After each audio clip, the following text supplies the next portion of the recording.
ఈ 5-6 ఇయర్స్‌లో మీరు ఇప్పటివరకు అది చాలా టిపికల్‌గా నడిచింది అన్న డే ఏదైనా ఉందా సార్? అంటే పర్టిక్యులర్ కేస్ వివరాలు ఏం చెప్పక్కర్లేదు. I understand your situations.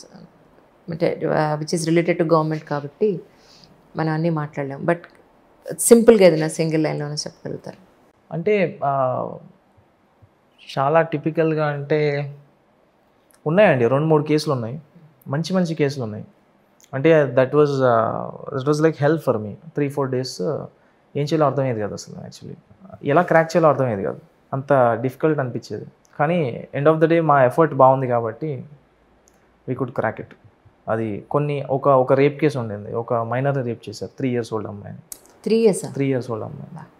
So అది పట్టుకునేప్పుడు చాలా ప్రెషర్ ఉండింది పైనుంచి కూడా. బట్ 48 అవర్స్‌లో we could catch him. And ఇంకోటి ఒక మర్డర్ కేసు ఉండిందనమాట. ఒక లేడీని చంపేశారు. అది ఎవరు చంపారో అర్థమయ్యేది కాదు. కానీ అది కూడా we could catch in 48 hours. ఇంకోటి వాళ్ళ ఫాదరే ఒక చిన్న అమ్మాయిని చంపేశారనమాట. బా! ఒక చిన్న 6 మంత్స్ ఓల్డ్ బేబీని. అప్పుడు కూడా ప్రెషర్ వాజ్ టూ హై. ఏం చేయాలో అర్థమయ్యేది కాదు. ఎందుకంటే we could never doubt on father. అది ఎవరు చంపారో అర్థమయ్యేది కాదు.